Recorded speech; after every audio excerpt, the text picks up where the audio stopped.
Hey, what's up, everybody? My guest this week on the Get Something podcast is Michael Jai White. Before Mike comes on, I wanted to talk about my last week. Well, my last couple weeks, actually, in stand-up. Last week, I was in Cincinnati, in my hometown. Did 10 shows. Actually, the last 3 weeks, I did Tommy T's in Pleasanton, I did the Cincinnati Funny Bone, and I did the Helium Club in St. Louis. All 3 weeks, I ended up doing 10 shows in all those cities.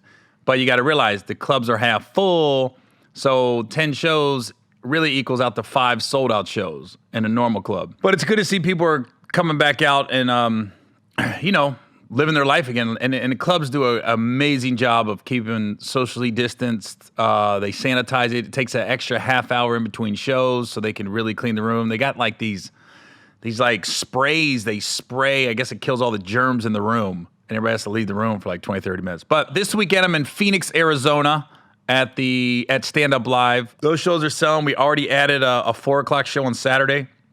So things are going good right now. But in the process of that, last Wednesday, I get a call, and they said, hey, Dave Chappelle's doing this Chappelle summer camp, he calls it.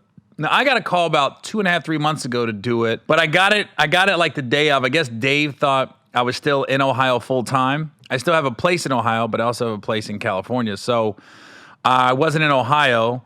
And I was like, dang. And I really looked at flights. Like, they wanted me on like 5 hours notice because my agent called me. He's like, yo, Chappelle's got this show. It's outside, kind of in a cornfield in Yellow Springs, Ohio.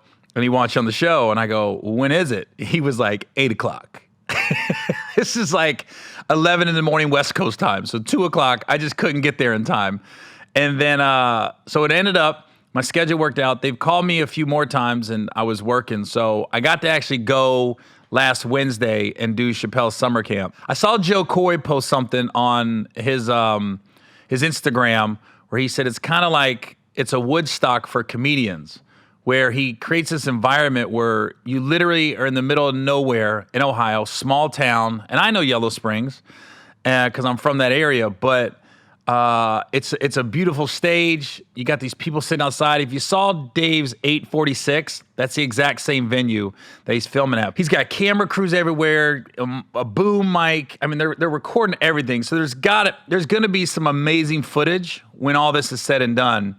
And when you get there, you pull up, you get COVID tested. You get answer in like 15 minutes, and then once you get COVID tested, then you can go. And as soon as you walk backstage, it's very surreal as a comedian because you don't get to see a lot of comedians a lot of times because they're always on the road. But I walk back there, and there's Ali Wong, Donnell Rollins, Michelle Wolf, and then there's Dave with his crew, his family, and his friends. And I haven't seen Ali Wong in, God, I bet you 10 years.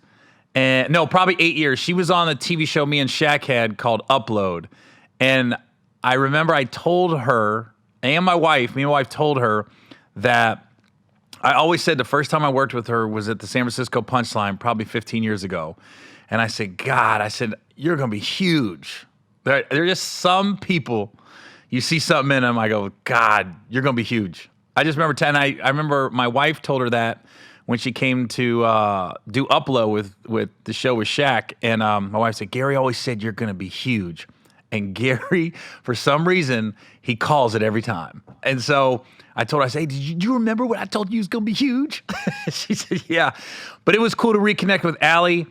And I think there's only probably 2 or 3 comics that could pull off what Dave's pulling off in Yellow Springs, where he's getting people to come in for probably no money. It's not about the money. It's about being a part of something bigger than that. It's like just you want to be around comics and their energy and reconnected. And the crowd's outside. It's such a mixed crowd, though. It's like it's hard to do a joke that a 70-year-old white woman and an 18-year-old black kid will get at the same time.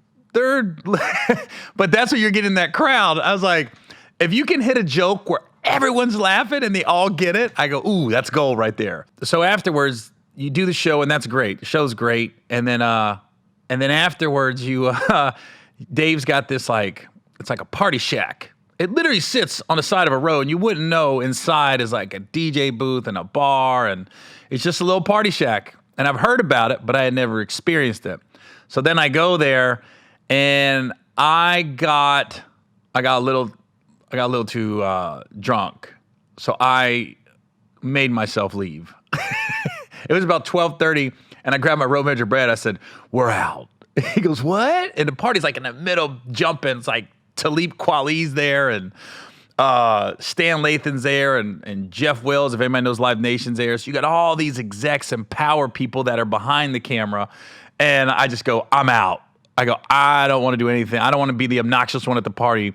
Because my problem is, and my wife has always said this, I don't know when to leave. I went to Gabrielle Union's birthday party last year and was helping the cleaning crew take the garbage out. And that is not a lie. I was the last one there. Somebody called me an Uber because I could not find it on my phone. And I have Uber and Lyft on my phone. So I go, I don't want to be that guy at this party. So I grabbed my robe and I said, "We're out." We didn't. He was like, "What?" I go, "Right." He said, my road manager Brad said, "You dipped out so fast, though." It was like there was no goodbyes. It was just like dink. I go, "Leave him hanging." But with that, just the experience, I can't explain it. I cannot explain it unless you're a comic and you're there. That's what it is. You're a part of history. It's nice to be on a show where it's not about the money and everybody supporting each other. It's not about how much tickets are or what do I get. It's just about the camaraderie and you're rooting for each other. And Dave is one of the few people that can pull that. I think Kevin can pull it off and Dave can pull it off. I don't know if anybody else could really pull something like that off. Where the level of comedians like David Letterman and Jon Stewart and Kevin Hart came in, Bill Burr came in, Trevor Noah. It's just like, and Dave, I'm sitting there talking to Dave, and Dave's telling me all the people coming in, and he's telling me like he's shocked they came.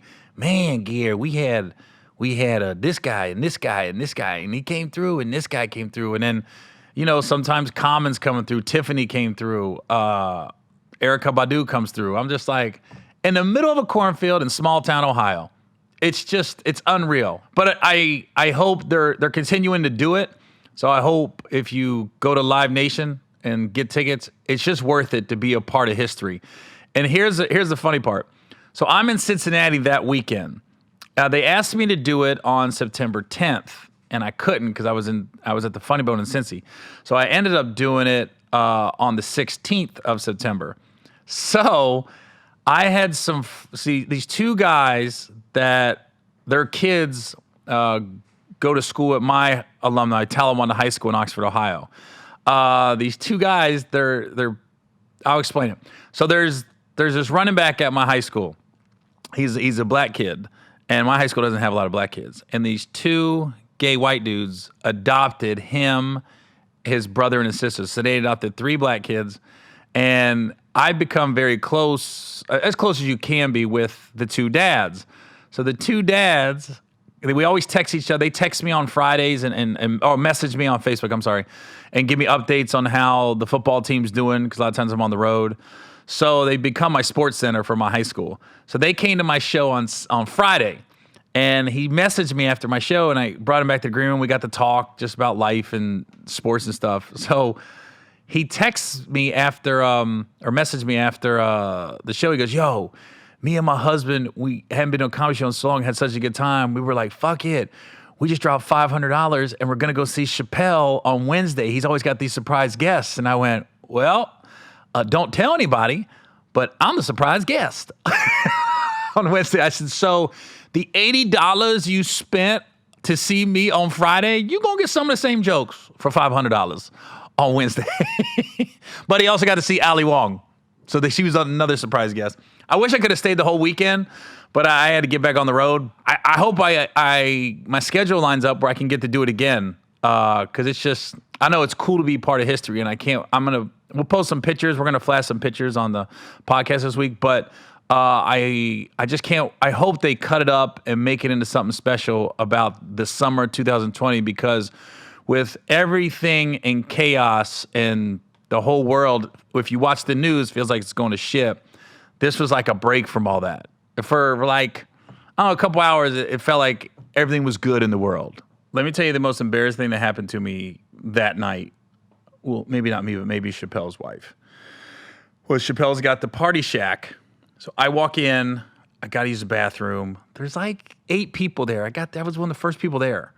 And there's a bathroom, but there's a lot, you can lock it. So I just walk in. I don't think anybody's there. I walk in the bathroom, and Chappelle's wife is on the toilet. And I went, oh, shit. And it hit me for a minute. I went, and she goes, oh, no. And I went, oh, my God. And I close the door, and I leave, and I go, ah, shit. And then she comes out, and she goes, I had to say, oh, no, twice. I went, I'm so sorry. So I went up to Dave, and I go, hey, Dave, can you want me to want my wife to get on the toilet, and she could take a picture or video, and that way we're even? Since I saw your wife on the toilet. So Dave's like, nah, we're good. That's good enough. But I was like, oh, fuck. Am I about to get kicked out? I swear to God. It wasn't like male or female bathroom. It was just one bathroom. So, God damn it. I was so mad at myself. I go, why didn't I knock? And I thought, why didn't she lock the door? Probably because she thought nobody was there. I got there early. So that was my most embarrassing moment of the night. And then shout out to Dave for not making me put my wife on the toilet and making her send a pic, because we would have had to do it just to make sure we're even. So I hope we're still friends. All right, well, I'm going to bring up my guest, Michael Jai White.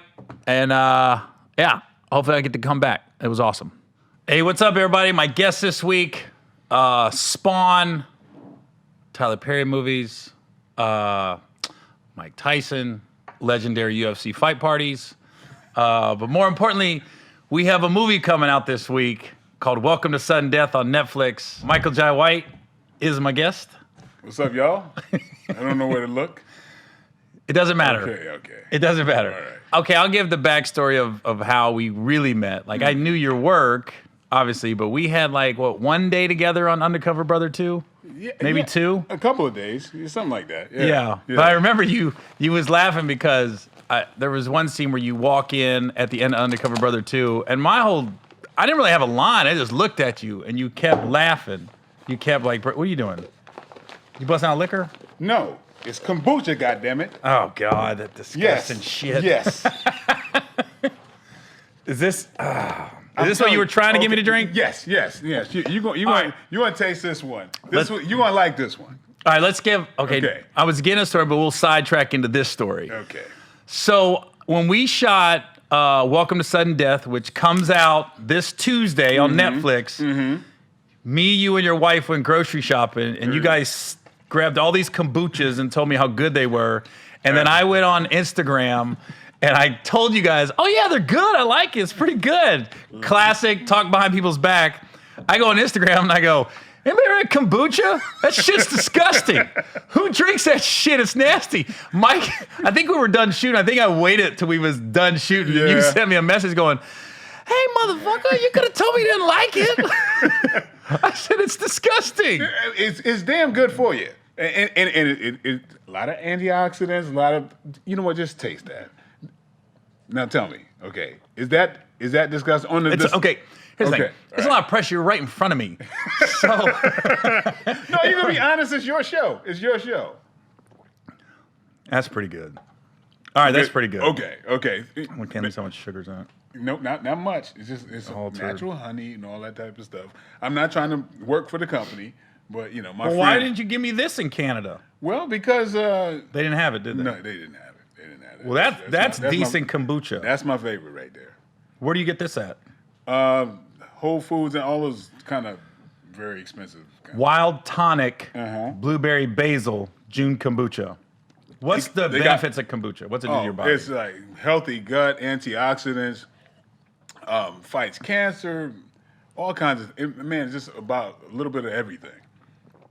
But you and your wife really must have taken that to heart. The fact that you packed it and it's cold. Right. That's right. How'd you keep it cold? Well, they have these new inventions, man. They have these things that you can like walk around with. That's a cooler? Yeah, it's a cooler. I thought it was a little fanny pack. You can have it if you want. So this is pretty good, I ain't gonna lie. Right. All right. So before I was a avid kombucha drinker, we only had like one.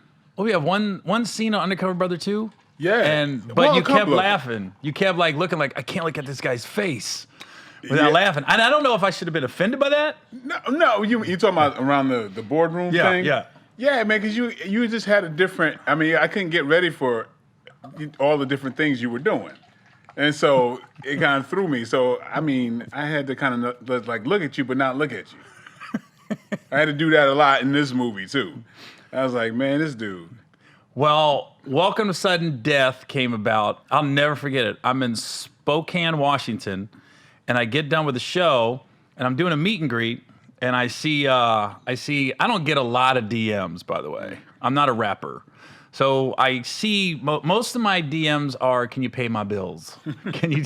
Yo, I'm in a bad situation. I got 4 kids. I'm getting evicted. Here's my eviction notice. Stuff like that. So I see one. Obviously, when you got a verified check, you notice them. So I see yours, and you go, "Hey Gary, here's my cell. Reach out to me. I got this movie I'm getting ready to shoot. I'm seeing if you're interested." Now I could lie and be like, I might have said, "Yeah, reach out. Let me read the script." I knew I was gonna say yes, because I remember my opener. I go, "Hey man, this is real, right?" Because my opener is also my web guy. He goes, "Yeah, that's real." I go, "All right, I'm gonna call him." And like a couple days later, I said, "Yeah, I think they're going to really go to bat for me on this film." And then a week later, you told me the studio had somebody else in mind or some other people, and you and the director was really going to bat for me. And a month later, we was in Winnipeg shooting a movie, man. So I don't know if I probably said thank you, but thank you for going to bat for me. Hey, man, well, you're welcome, but you helping us out. Fact is, I had some influence there, right? So it's like, you get your way in the position I'm in a little bit, but plus I was like, nah, this is the cat. Y'all get to get credit like y'all thought of it. You know what I'm saying? But I just knew with the combination, I thought, just from working with you with Undercover Brother, I'm like, nah, this guy, he'll make it his own thing. And he'll just run with it that way, and I was right about that. Yeah. You came up with some fun. Oh damn! Can you curse on this? Yeah, it's a podcast. You came up with some funny stuff. That's funny shit. Funny shit's not very funny stuff. Yeah, I know. No, but the hardest thing was keeping a goddamn straight face with you. Yeah. But I hope they kept all that shit in. I didn't see the final. Well, we're gonna find out this Tuesday. Oh yeah. On Netflix. And everywhere else. Yep. How now? It's funny when somebody goes to bat for you like that. I remember telling my wife, like, I knew that script and I knew everybody else's lines, just because I go, there's no way I'm coming in unprepared. that's always good. But the weird part is I've never done that's the first like action movie I've done. So it's, as a comedian, you don't want to make it buffoonish, but you're there to make it funny. Right. So the first scene we shot together was like in the middle of the movie after you just killed somebody. And so I felt like that one scene, I was like, I don't really know.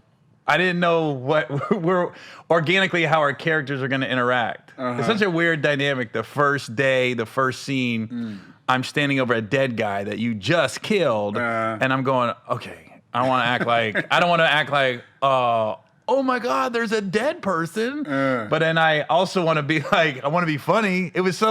That first day was so awkward for me. Well, it didn't look awkward. You handled that like it was really funny. Like you walk up. We kept making it our own. In the script, I put some of my own little idiosyncrasies in the movie. Like I don't have a sense of direction. I have a horrible sense of direction. So we wrote that in the movie. And also, if you walk up on me without me seeing you, I tend to jump. I mean, back in the day, I used to hit people by accident. Right. All the... In real life. Yeah. All the whole martial art thing. Why you look at me like that? Yeah, but I haven't done that in a long time. So don't even worry about it. But like when people make I've been doing martial arts all my life, right? So that whole at the last second block and encounter, that was like part of my whole system. So there were a few people, like joggers in the past, and that I didn't hear coming up, and people that just kind of. Just to let people know, like, I've been doing martial arts and stuff. Don't come up and, hey, it's Michael J. White. Ha! Don't do that. I mean, I'm serious, like, because I don't want to get sued for one thing. I'm lucky that I got away with the shit I got away with, but yeah, that kind of thing. So we worked that in. So I don't want to give away too much, but his characters. Well, it's in the damn trailer, little trailer thing. I think. So I mean, when you always pop up on me and I'm ready to take your head off. That's one of those little inside jokes. Yeah. I was telling my wife, I go, can I get a movie that's shot in Rome or like Australia? I go, because you're like, hey, yeah, we're doing a movie. We're going to be in Winnipeg. And I went, oh. So at one point, your wife's in the movie. She plays one of the terrorists, and she can fight. And she beats. I'm not giving away. She beats my ass in the movie somewhat. But like you had your wife at one point. Like after the first couple weeks, and your wife was out. So you was. I end up being like the third wheel with you guys. A lot of times, a sidekick. And you remind me of me, man, so much because like I'm kind of to myself a lot, we're popular, but it's like, we're just comfortable and it's just like roaming. Like, we'll be riding around. If there's Gary just walking by himself down the street, yo, man. I'm notorious for that. Yeah. You want to roll with it? We're about to grab something to eat. So, it got to the point where it's like, let's go to this place. I wonder is Gary all right? Nah, every time. Let's check Gary. See if he's just... kind of moping around somewhere, but yeah, man. But that's why we picked you up. Took you. That's me. Like I enjoy doing that. Like we knew the places to shop. Mm-hmm. The other stuff I introduced you to, you liked those chips. Yeah, and all that kind of stuff. And just a kombucha. You had a kombucha issue, so I wanted to rectify that. That's why I wanted to do that today. This is good, man. Yeah. So that makes us feel a lot better. Okay. That shit in Canada was disgusting. Yeah, that's an acquired taste kind of thing. Yeah. My wife she was cast before me. In that movie? In the movie, she was cast before I did. Her and the director, they went to school together. At Howard, right? Yeah, and they worked on another project, years earlier. I didn't know that. So when this came up, he was like, I got something for you. I want you to play this role, whatever. And then it was like, by the way, what's your husband doing? For real? Like basically. Who would be in that movie but you? I can't see like another martial artist playing it. Like you're not allowed to say who they had in mind? Who? I think I know. Who? I don't know who else could play it like to the point like you were doing your stunts and you're really doing those fight scenes. Mm-hmm. I can't picture anybody. Well, they cast things all kinds of different ways. And, they double people. I don't know what they were thinking. They would have had to double that whole movie. Yeah. Because once the shit hits the fan in this movie, you're fighting every day. And it was funny because I'm watching, I showed up about a week before I was scheduled to start filming. So I was always like hang out in the back because I'm by myself and I don't know anybody in Winnipeg. So I go, I'll go to set right. and watch what's going on. So I got to see like the fight sequences up close. And I was just like, there's no way someone else could have pulled that off. Dude had the stunt double would have had more screen time than the actor. Yeah, well, that's why a lot of movies suck. Mm-hmm. You see these movies and you go, oh, that's horrible. That's the reason why. They'll sometimes cast it with people who don't know what the hell they're doing. Mm-hmm. This could have been one of those. Yeah. You know what I mean? I don't know. I mean, it turned out the way that it did. They make decisions that I don't quite understand a lot. Well, I was telling my wife when we were shooting, I go, this is a co-directed movie, but because you've been in so many films, so you know what's going to make it look authentic and like a real fight. Yeah. And it was funny because Dallas would say, "Hey, let's do this." You go, "But that's going to look like this." He goes, Yeah, you're right. It was a great collaborative effort. But I love that what I liked about the movie, there was no egos on the set. That's right. There wasn't like, no, this is it. Listen, you gave me jokes. And I was like, I'll try it. Yeah, I'm not above like, I'm the funny one in this movie. I was like, all right, I'll try it. Yeah, but that's what I like. There's a certain energy there. That's real collaborative, and we're having a lot of fun.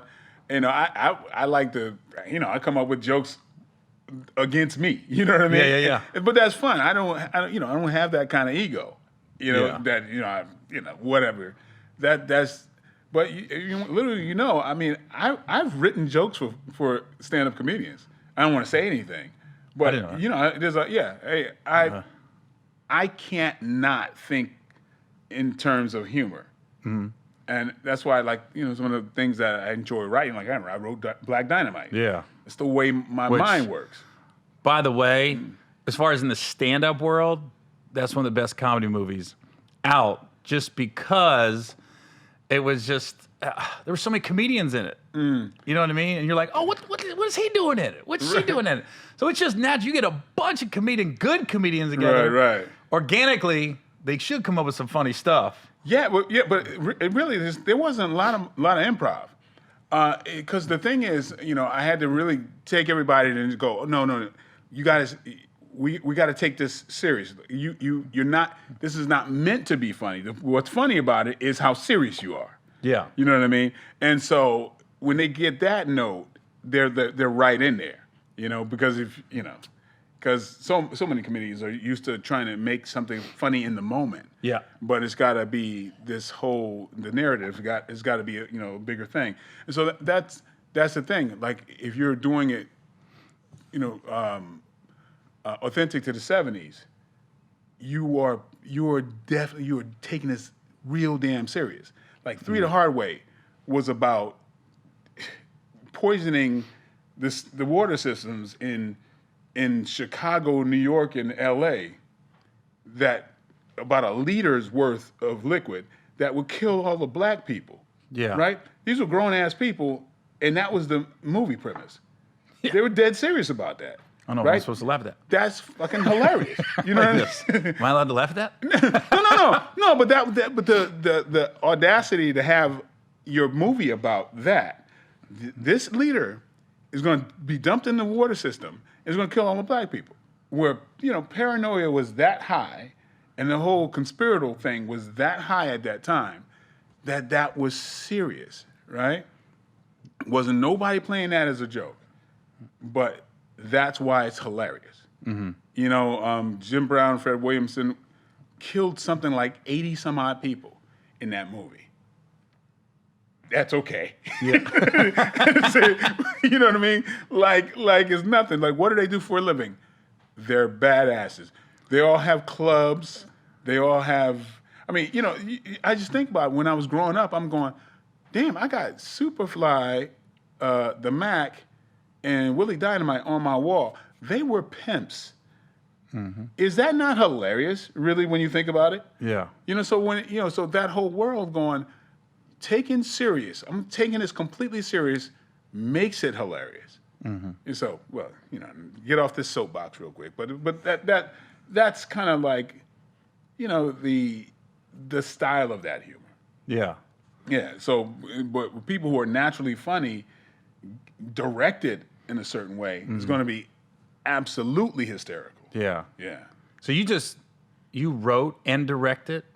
Pretty much, yeah. Yeah. Technically, someone else has the director credit, because that was the deal. But on set, I dealt with everything. I dealt with the performances. I've dealt with it, how I am. So that was just your brainchild, Black Dynamite. I'm the lead character. What am I going to have somebody directing the way I'm going to do it? Right.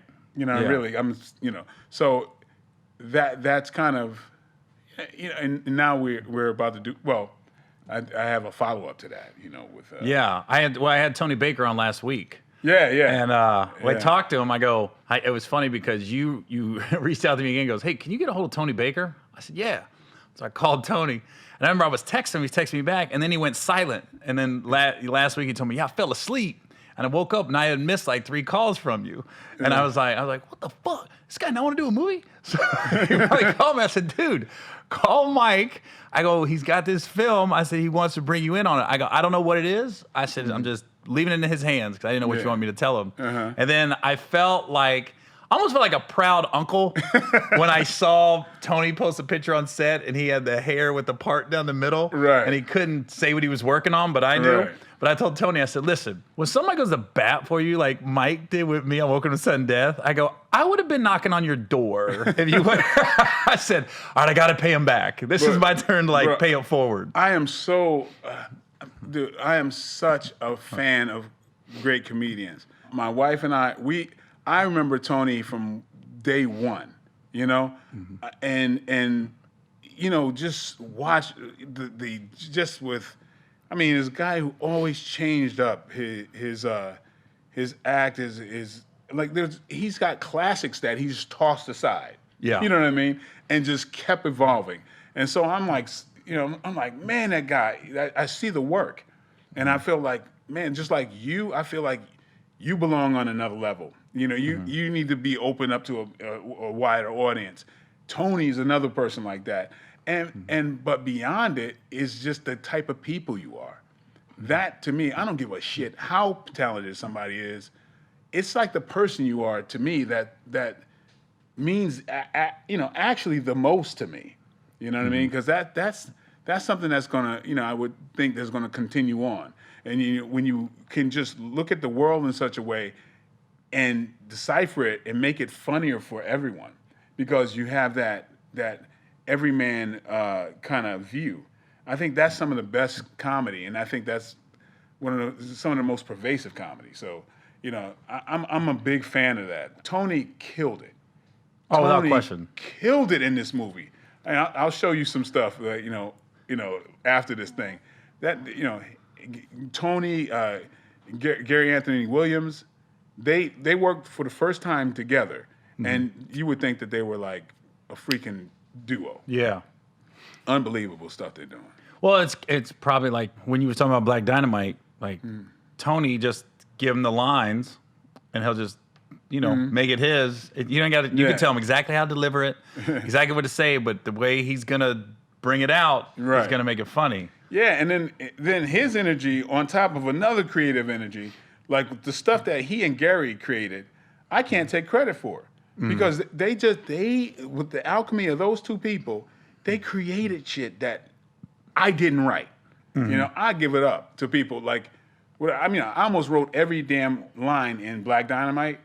There's stuff that these guys did, like just like with you, where you would just go off, in Welcome to Sudden Death. It's like that's the greatest stuff because art got created in front of you. You know what I mean? And so what's more real about that? You know what I mean? So the reality of the moment brought another moment that we never thought of. So that's the best. That's like one of the best things about filmmaking. When you have people as talented as you and Gary and Tony.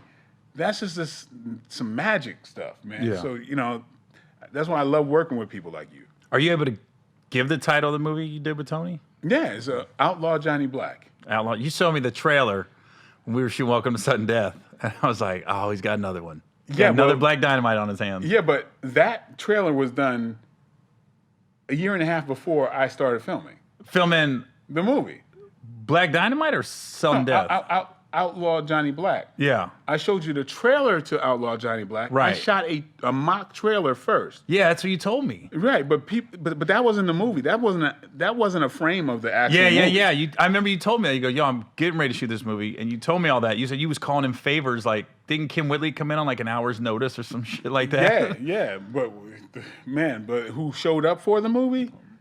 I got maybe like 28 like major people came out for that movie. Yeah. Well, it's kind of like before you came on, I was talking about Dave Chappelle's doing Chappelle's Camp in Yellow Springs, Ohio, in the middle of nowhere, and he's getting the A-list comics to come out. People that aren't even on the road anymore, like Letterman came out and did a set. Oh, wow, yeah. And like Jon Stewart and Trevor Noah and Kevin Hart, and I did it last week, and I go, It's just sometimes you just want to be a part of something. Yes, yeah. So people coming out, I'm sure most people that saw Black Dynamite is that when you ask them to do Johnny Black, they're probably like, "Oh, this could be another one." Well, yeah, I mean? got some folks like Anthony Anderson threatened me. He basically said, "Man, if you do another Black Dynamite type of thing, man, without me, I'm going to shoot you."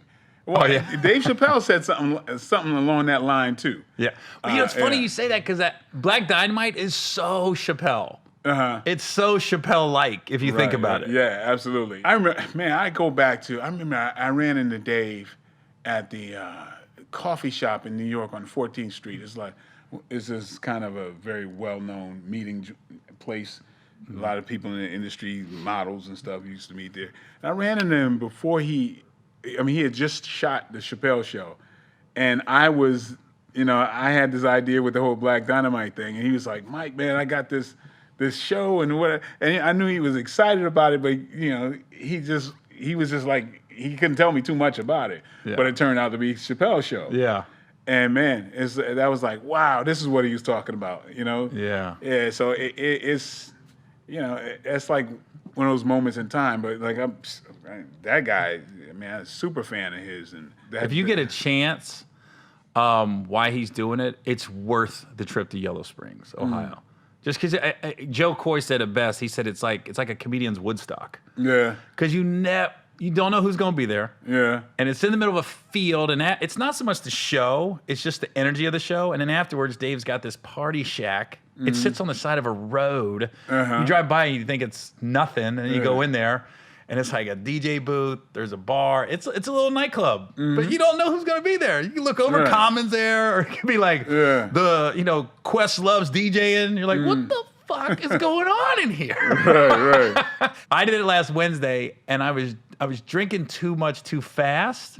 So at about 12:30, right when the party's jumping, I looked at Roadrunner. I said, "We got to go." He goes, "What?" I go, "I can't be the obnoxious guy at the party." I didn't want to stay too long. I don't think I said goodbye. I think they're still looking for me. Like, is Gary in Yellow Springs?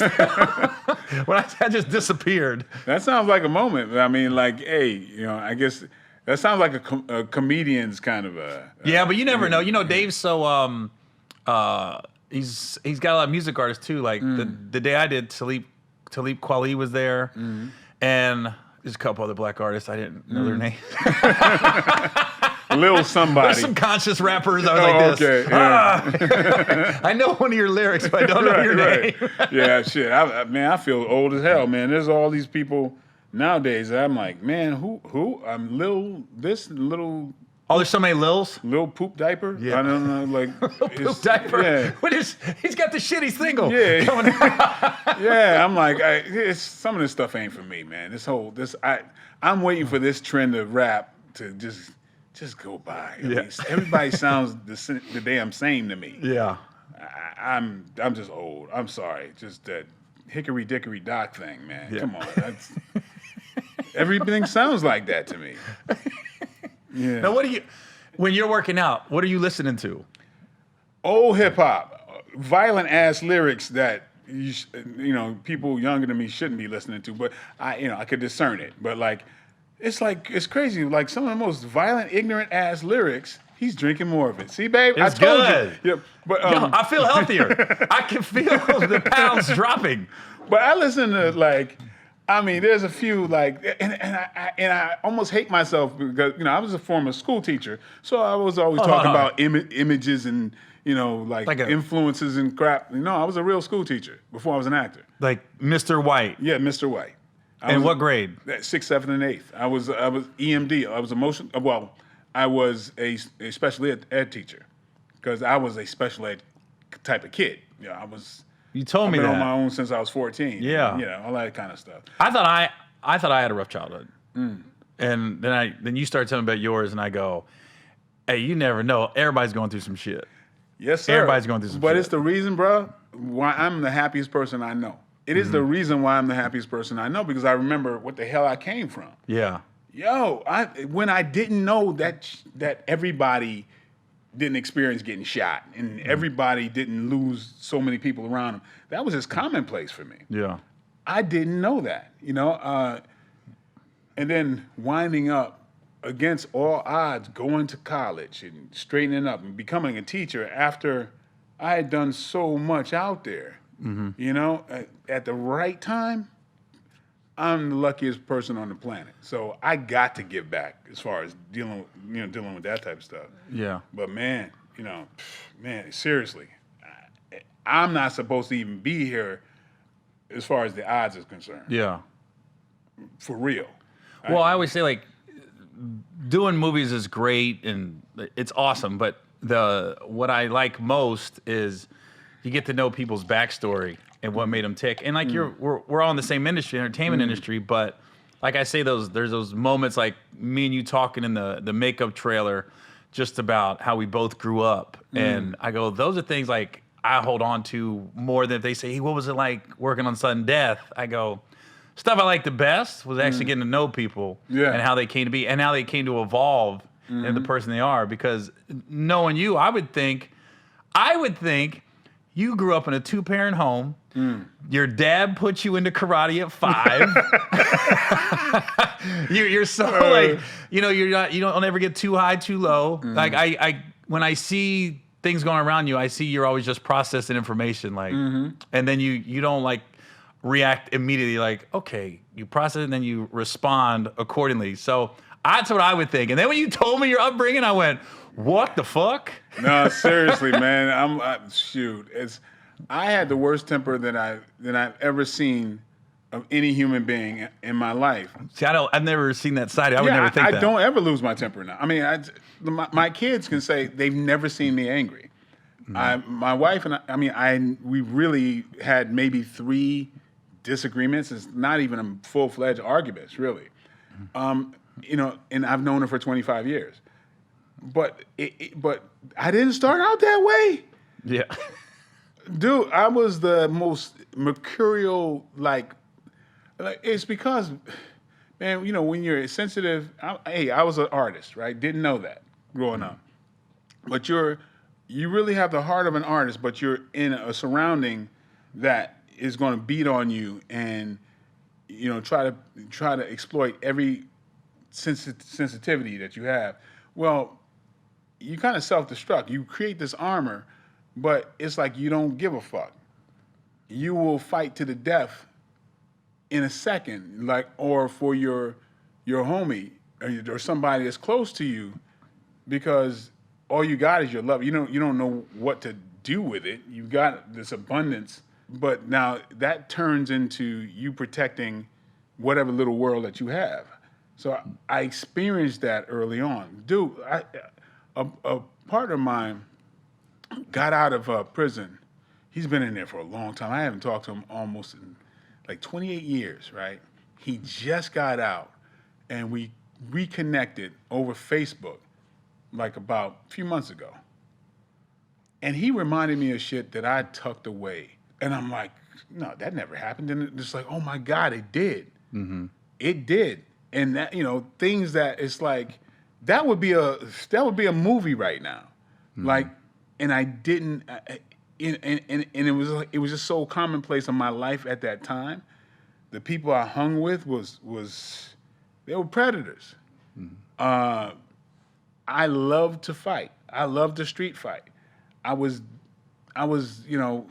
just ready all the time. It was just this coiled spring until I realized where that was all coming from. I luckily found out at the right time. And then my whole world changed when I said, oh, shoot, okay, this is why, and then I started to see another way out, why I was so angry, because I wanted to have the life that I have now, but there was no root to that shit. And the frustration of that made me feel like I don't give a fuck about the life that I'm living currently, because this is not supposed to be the life that deep down I want. But then, like I say, I'm the luckiest person I know, because I figured that shit out just in time and changed my whole life. And so that's why I say, my worst problems are like, I better not complain about them, because I wouldn't trade these problems with the old ones at all. Facts.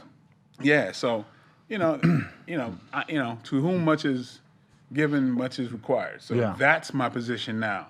The rest of my life, I need to be giving back, and I need to make, I need to build up other people. If I don't make your life better by being in it, I don't want to be in your life. Mm-hmm. I don't ask for nothing. I'm supposed to give. Yeah. And that gives me all the pleasure in the world. That's if you know my background, you would understand. I'm supposed to be in service of other people for the rest of my life. That's the only way I can make sense out of the blessings that I have right now. Mm-hmm. Only way I can make sense out of it. Yeah. Yeah. Yeah, that was when we was talking about your upbringing and the makeup trailer, I was just like, I'm so glad I met you at this point in your life. Because I don't know if I would have wanted to meet you in the 80s. Well, yeah, man. I'd have been like this. Aren't you the guy that beat the fuck out of me outside of Dunkin' Donuts? I would have gave you the Bavarian cream. Just ask. But no joke. Like when I played Mike Tyson, I wasn't playing Mike Tyson. I was playing me. How did you get that part? By being that goddamn character. Hold on. What I mean? Like by even tapping into my youth. Hold on, Mike. How'd you get Mike Tyson? I walked into a hallway and they was casting. I walked in and said, "I'm Mike Tyson. I'm playing this." Okay. Well, I mean, it's one of those things, man. It's fortuitous, man. I was able to tap into something. It's amazing the connections that we both had. I was fighting grown men when I was 14 and 15, right? Mm-hmm. And destroying them. I had such a rage in me that it was nonstop. I mean, but it's like I had a fire in me that was like, like in a fire, I mean, it can cook the food or it can burn the house down. Just got to know what to do with it. So just like Mike Tyson, I recognized that rage and I could tap into it.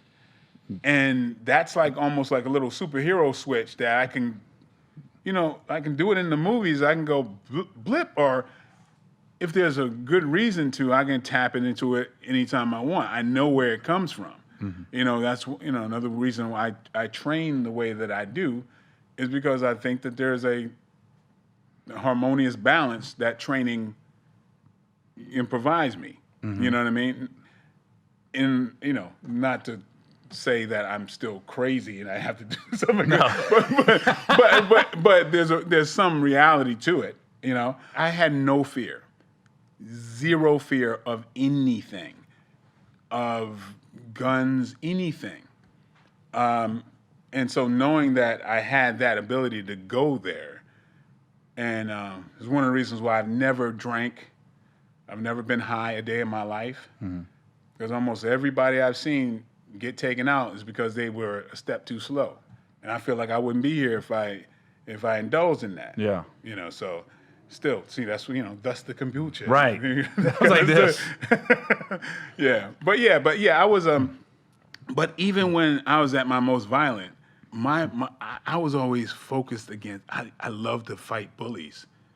And I love to be the backup in a group where it's like, it could be the finest girl in town waiting for me at her house, or a potential fight with a group of people. I'm going toward the fight. There was such a part of me that had I'd have been blowing her back out. No, dude, how'd you guys do? No, see, there was something. I mean, I'm still like, dude, I've been trying to spar with John Jones for the last number of years. I've gone, whenever I'd go, I was doing this movie. Part of the movie is like, I was doing this movie in Albuquerque, and I love training with like the best people I can. Mm-hmm. And so I'm like, I'm almost on asshole mode, putting, like having pictures outside of Jackson Winklejohn, going, John, where you at? Just because I just love that the excitement of battle. It's on a different level now. Yeah. It's not, ego thing. In fact, I love to be humbled. I love to be wrong. I love to be humbled. I love to be beaten because then I learned something. I love to be wrong because I learned something. But to be able to train against like really top-notch people to test myself is like, that's a high for me. And actually, when I train against people or, spar against folks that are like really high level or whatever, and they're not to the level that I thought, I actually get depressed because then I didn't learn anything. I go, this person, their basics is not that strong and whatever. And then they're like, how did you, I was like, yeah, I know I'm the actor, but this martial art thing, I'm a nerd with it. Yeah. I love technique. I love applying stuff. And I'm young enough to continue to do it. So, yeah, I'll continue to test myself. Luckily, I've trained with probably, since I was 17, I was fighting against Bill Wallace, who was the undefeated middleweight champion. That was my sparring. I was his sparring partner. And ever since then, I've always trained with UFC heavyweight champions like Maurice Smith, Josh Barnett, people like that, because I'm such a nerd with it. I just love that. But I guess that part of me that enjoyed battle still is a lot, but it's on a different level now. It's more on a philosophical level. Did you train with John Jones? No, he I don't know what kept happening, but but he says he'll. I guess it was about a month ago. We have a mutual friend in common that he says he'll show up this time. How do you think he's going to do at heavyweight? I think he's going to destroy heavyweight. I don't know if anybody's there to stop him. He's got way too much technique. He doesn't telegraph. This is a little inside kind of stuff. The way he moves is way more advanced than most people. Yeah. His A to B, his economy of movement, his relaxation before moving is unusual. And it would take a lot of people extra time to be able to combat that. What do you think what do you think would happen if he fought Francis Ngannou? He would beat Francis Ngannou. It wouldn't be a competition, honestly. John Jones can easily walk around at 230.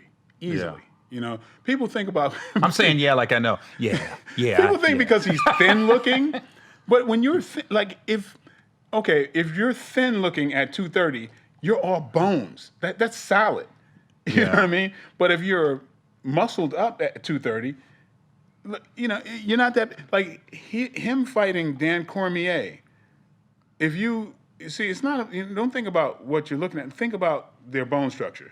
Reduce them to their skeleton. Yeah. John Jones' skeleton and Dan Cormier's skeleton. John Jones' skeleton is a lot bigger. That's why he can throw him down. His leverage, everything. John is really unusual. And if he used more footwork, God, it'd be impossible. It'd be very hard to deal with him. I think there's certain holes. That's why I would love to spar him. So I think there's certain holes, and I think I can get away with certain things the first time.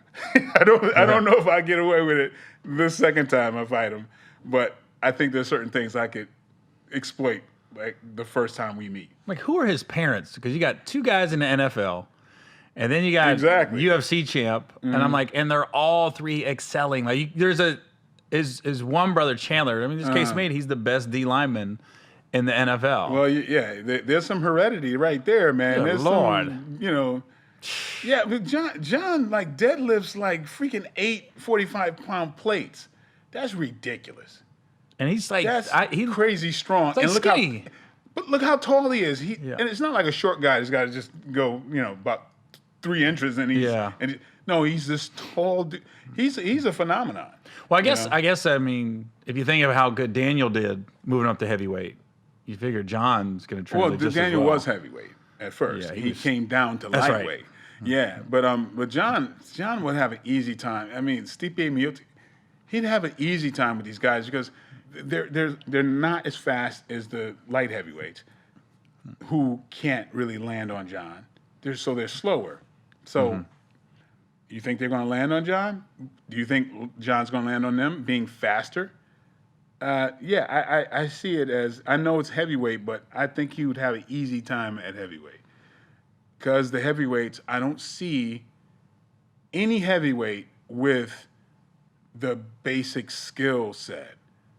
That's why, in the heavyweight ranks, it's like 3 wins in heavyweight is like a record. Mm-hmm. You know what I mean? It changes hands so much. It's because that, it's kind of like Rock'em Sock'em Robots, Mm-hmm. Almost nobody has defense. Nobody slips. They don't make you pay for missing. There's a lot of. Why you look so frustrated? Yeah, because I am frustrated. You like me like this. They don't pay for missing, man. Right. I'm a nerd with this. I'm a nerd with this. Well, before I even met you, I knew that you have like big UFC fight parties when the fights come around, but I didn't know like you really have like you have active UFC champions and guys at the top of their sport like picking your brain for information. Like you said, you train with them. I was like, God damn, I just thought, I don't know, he's a action film star, but I didn't know you was serious like that. So I'll tell you when I knew on Undercover Brother 2, when I walked into your dressing room one time and you and Afion, I came in like, and you two had such a deep conversation about hip movement and stance. And so I was like this, I'm going to leave these two alone. Well, you two were in that deep conversation. You had one of the K1 champions as one of the stunt guys. Like, there's a guy named Jean-Claude Lauderson. There's like champion fighters. Like, even when I, like, my stand-in when I was doing Arrow was Michael McDonald, like one of the baddest K1 fighters. Like, being a nerd with, what I'm into and what I do, I've been invited to gyms and rooms that you just normally don't get into. One of my best friends was super middleweight champion Frankie Lyles. So when he's in his camp, I'm at his camp. He's promoted by Don King. I'm in his camp training with Tommy Hearns, all kinds of major boxers. I'm boxing with the top boxers, heavyweights. Like, I can throw a bunch of names, but I'm not sure if you know them. But it's like, but yeah, that's my nerd crowd of boxers. Then I got my wrestling folks. I wrestled in college and I kept with that. Jiu-jitsu, I actually started in jiu-jitsu first. I'll go to Istanbul and train with some top people there, right? So because, they know me as an actor, but the fact is I can put in the work, then I get respect on a certain level. Like training with Maurice Smith, one of the early, UFC champions. Training with this guy for a long time, like, fighting with him in his home gym, like 20 years ago. So it's like I've actually amassed a lot of information that usually doesn't that, like, I'm like a damn secret agent like that. I don't know too many people who are training with this amount of world champions. It's not usual. I'm a very lucky individual. And then I trained with Wu Bin, who is Jet Li's teacher in Beijing. And then there's a bunch of, I don't want to get too deep on that, but there's a lot of very elite people I've had the opportunity to train besides some of the best in the world. And so quite naturally, I'm going to have a little bit of an advantage, knowledge advantage, and I can be a striking coach to anybody out there. Anybody that's a MMA, fighter. Of course, I'm in my grappling, I don't care. That's where my weakness is, because you have to apply yourself. Yeah, I noticed that. Yeah. if you're rusty in that, you're gonna get. We were on set. I was like, his grappling is not where I thought it would be. I'm a little disappointed. No, I mean, I don't care how good of a grappler you are. If you're not in shape, you gotta stay doing that for a while. Did you get your wife into fighting, or was she already like into it when you guys started dating? Well, she was a natural athlete. And we do everything together. We're kind of a couple nerds anyway. But, I see you guys in the training magazines and shit. Yeah, we train with I trained her and kind of like kept her away from other folks, and she didn't know how good she actually was. And I found out. Dude, the kick that she catches you with. Yeah. Every time people see that kick, they go, "Oh shoot!" I mean, high-ranking people, they're like, "What kick is that?" I said, "I taught her that. I taught her that kick like a couple weeks before she did it to you, but she didn't know that she's not supposed to be able to do that." Like, what do you mean she's not supposed to be able to do that? It's like what I like I would tell her. I would train and do combinations with her, and I'll say, now triple up on that hook kick, right? Now, anybody really knowing martial arts, to do a triple hook kick is very hard to do. But she doesn't know that. She just thinks, coming from me, that's something easy. It's kind of like saying, okay, I want you to reverse this 360-degree dunk, just 360-degree dunk the other way. Mm-hmm. And if you don't know basketball, you think, oh, this is what basketball players do. Mm-hmm. You know what I mean? If you don't know the limitations, your mind doesn't know the limitations. You know what I mean? So I will have my wife do something that I think she can physically do, mentally do, but she doesn't have a mental block to it. So she's been training alongside me at an advanced level that she doesn't even realize is advanced. Like, you know what I mean? Like I'm having her perfect the jab before she moves on to anything else. I'm having her perfect this movement before she moves on to anything else. Where you go to a regular class, they're going to move you up at a certain point, whether you're ready or not, because you're spending your money. Mm-hmm. You know what I'm saying? So, she's got one-on-one instruction. So my wife is the level of several black belts. So normal morning in the White household, you wake up, grab some kombucha, have a couple sips, talk about how good it is, and then what do you guys just go in the backyard and train? Yeah, we got a gym at the house, or we keep it moving, we keep it interesting. Like, well, when gyms were open, we'd work out together. There was at first my wife, it was a thing to where wanted to balance out her aesthetics, like she was certain muscle groups were out of kind of out of balance, So first was to balance out your aesthetics, so then when you move more, adequately. That's kind of the way I look at it. But then she would train with me, and plus she's a natural athlete. But she can fight. She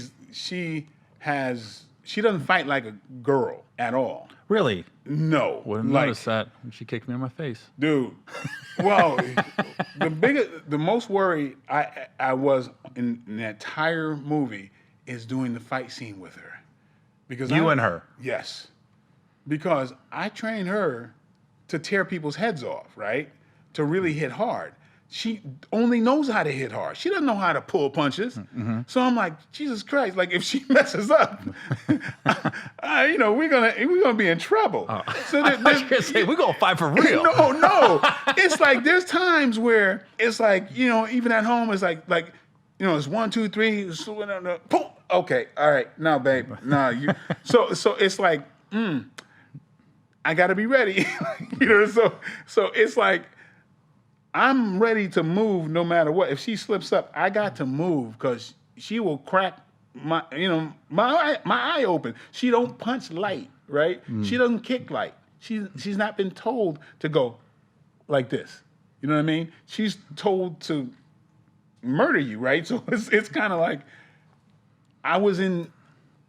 Once that fight scene was over with us, I really could relax because I didn't want to make her pull punches. I wanted her to still throw those punches real, so it looks real on camera. It was real. There's times where I just slipped that damn thing, and I'm like, if I didn't slip that, we would have had to stop for the day. I would hate to be one of your kids' school teachers and your daughter's grades aren't up to par or she's acting up in class and then you and her walk in. I'd be like, oh, fuck. Yeah. I know. Or if you guys was the crazy parent, nah, it ain't my baby. That's not my baby. Like this. You're right. I'm a terrible teacher. If the 18-year-old Mike would have been a problem, but me, come on now. Like, I'm the last person. I'd be the last parent to lose my temper. Think about it. Like you thought. I finished the whole bottle, by the way. There you go. But just like you said, I got a shit. I'm sorry. That's gonna happen. No, I'm kidding. But remember, like you said, that you thought I was, from a 2-parent household, right? And somebody put me in the crack. That's kind of how I come off now. But I'm very even tempered. I don't like nobody's in danger. Unless you said nobody's in danger. That's how you go to the PTA meetings. Look, my past was my past. I'm very even tempered right now. Yeah, but that's what frustrates me sometimes, man. Like we were on set on Undercover Brother, and see, it's like some shit that happens to me. Like when I was growing up, it's like, hey, yeah, that double the overtime game was really something else last night. Yeah, Mike. Yeah, so you see that new Chuck Norris movie? I'm like, God damn it, I can speak about something. It's like, I'm an intelligent human being. Like, I don't have to talk about martial arts or you're not in danger. It's like, that follows me around a lot. I think that's that. If somebody doesn't know you, I do a joke about being on an airplane, and I stopped telling people if they sit down next to me and ask me what to do for a living. I stopped saying comedian because if they don't know me, it's going to be the whole tell me a joke. Or they want to tell me a joke that's so fucking long. You're just like this. How long is this joke, man? Yeah. That happened couple months ago before COVID. Neighbor of mine, we go over his house. We're in the backyard. And the guy asked what I do, and I said, I'm a comedian. I wish I would have never fucking said it, because I'm talking 20 minutes later. Yeah. He's still trying to get this joke out. It's somebody else's joke it was Anthony Jeselnik, a comedian. Right. I knew the joke, and I'm looking at him like, I know this joke, right? And he's fucking it up, and he won't stop. And I'm going, oh, so it's probably similar to you, where if they don't know you, they're trying to probably build a rapport with you. They're like, hey, martial arts. And they'll probably throw out some random guy that only you would know. No, only they would know, because there's all these, around every corner, there's some proclaimed master. Oh, master. Okay, let's not. It's like that with comedians. They'll be like, Frank Smith from Milwaukee, Wisconsin? Right. He been in TV's movies? No, he's a local guy. How the fuck would I know a guy named Frank Smith in Milwaukee?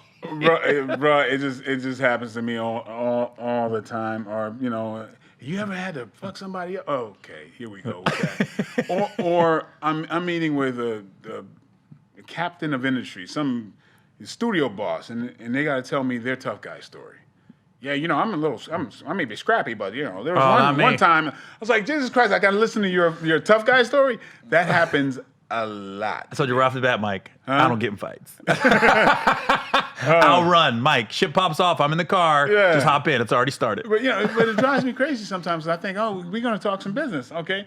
To them, I'm the 4-armed monster martial art head kicking guy. It's like I'm reduced to that. There's no chance of talking on another level. It's kind of well. Let's switch it up then. How did you get the part, and how did I get married? Oh, why did I get married? I said, how did I get married? Well, you walk down the aisle and say, I do. I fucked up the title. well, that's one of those things. I got to give Tyler Perry credit on one level, because that dude does know he can hone in on somebody's personality and their character, and he honed in early on who I really was underneath all the whole. I mean, he doesn't follow the whole martial arts action stuff. He's seeing, here's a guy that I was part of House of Pain before there was a House of Pain. I was part of the pilot series. He did a 10. Yeah, I heard about that. He changed the game a little bit for a while. Yeah, he did 10 episodes. I was part of those episodes, right? and he then had that deal with TBS, and I kind of I came back when he was shooting the 100 episodes, and I did a few episodes as that character. So Tyler knew me as somebody, who had comedic chops, and that's the only way he really saw me. And so with and we were friends, and so when Why Did I Get Married came up, he's like, he had this idea of me playing this character because he kind of he's not blinded by the whole karate kicking thing, and so he saw the guy he knows, and he thought I would be good set up with Tasha Smith as a couple, and like little did he know we dated before, but we were gonna. Oh, for real? Yeah, we dated in the past. So, like you said, sometimes I channel that inner rage. You probably channeling the frustration too. Nah, we never had an argument. We was chill. We was chill. We had, we was, I mean, we always were good friends. Like I never had an argument with her. The only arguments I ever had with Tasha was on set as the characters. Yeah. Now we was always the best of friends, and we go back 20 years. We're gonna keep that secret. That we had some interaction in the past. But I remember I showed up to set one day, and it's funny how just women, they can't keep secrets. I showed up, and Sharon Leal, I come to set, and I go, hey Sharon, how you doing? She goes, I'm good, how you? And I'm like, what was that? And then, hey Janet, how you doing? I'm like, I go straight to Tasha. I'm like, Tasha, did you say anything? Yeah, I did. we were talking about, folks or whatever, and I said I hit that already. I was like,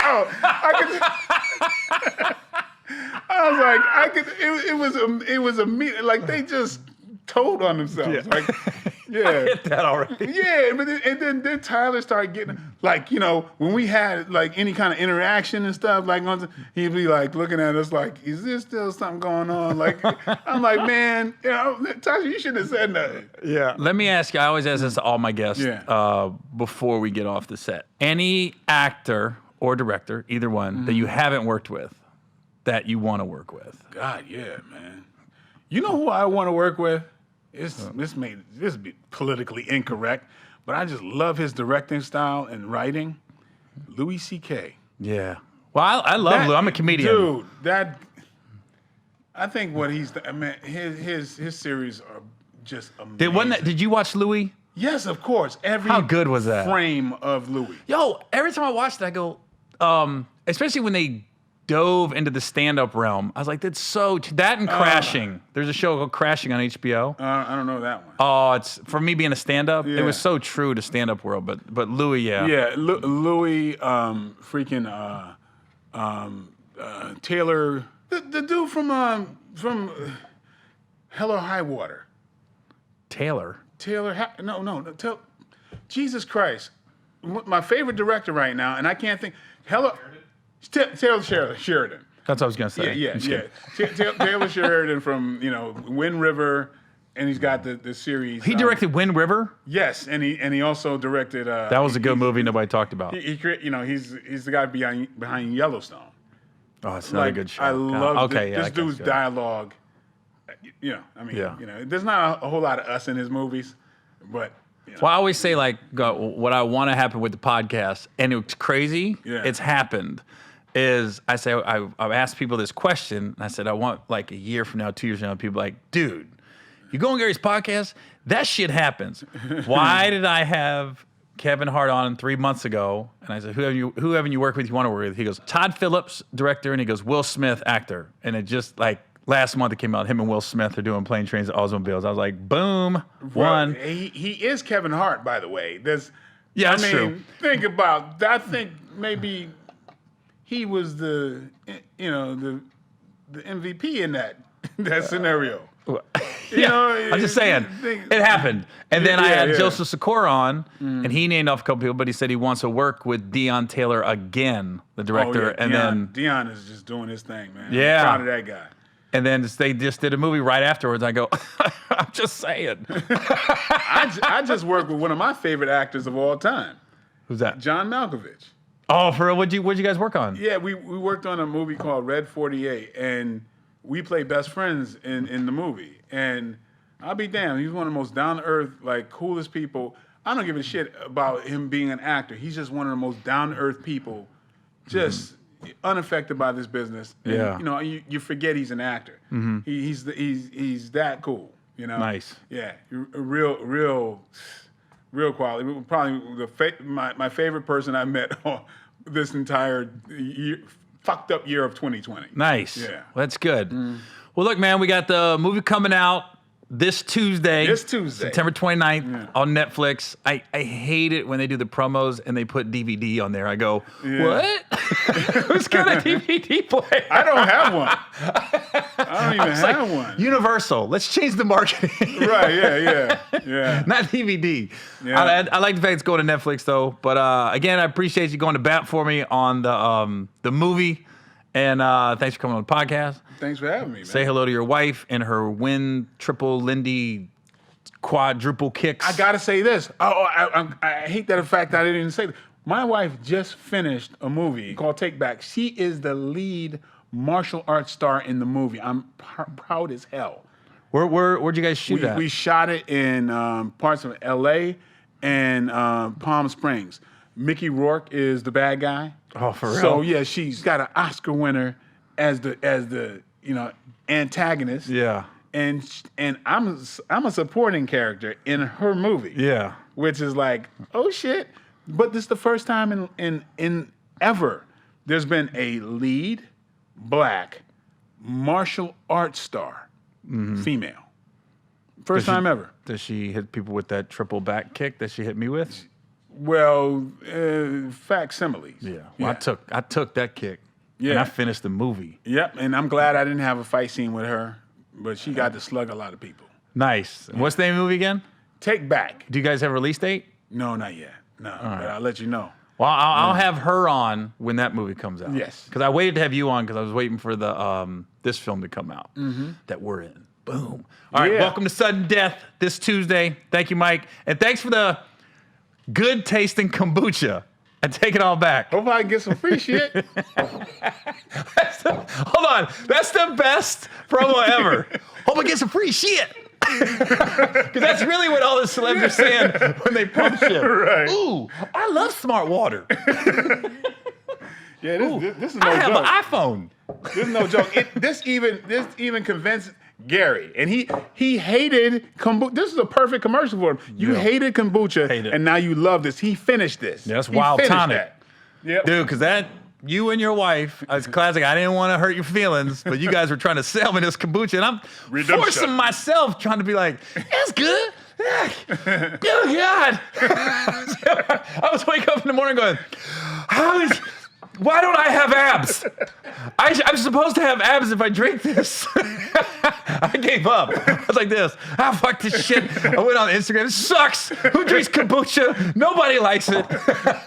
Well, hey, redemption. Wild tonic. Yes, came through. Yeah. All right, man. Appreciate you, Mike. Bro. Thank you. Thank you.